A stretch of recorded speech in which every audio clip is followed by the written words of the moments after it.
Oftentimes in a hub and spoke architecture, when customers have typically deploy their DNS servers in a central or regional sites across geographies.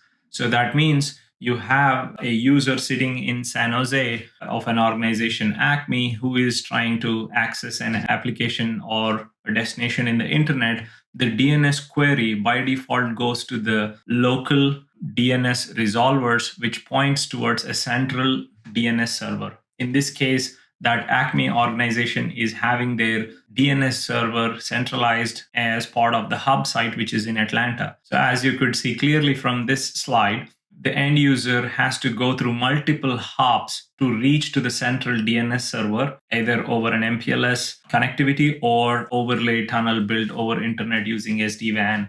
In both the cases, the amount of time it takes to get from the end user to central DNS server has a huge impact. And once these central DNS servers resolve the end destination, in this case, let's say a Salesforce or a Microsoft SharePoint, OneDrive endpoint, oftentimes the central DNS servers do recursive lookup, and the source IP address of that particular lookup is oftentimes the DNS server itself, which is the central DNS server.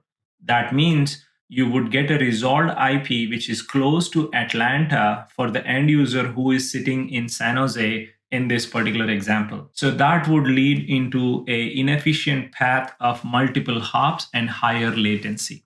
With Zscaler, you have the ability to enable local internet breakouts and forward all your traffic, including DNS, to Zscaler so that Zscaler can leverage its trusted DNS resolvers at all the 150 plus global data centers available across the globe.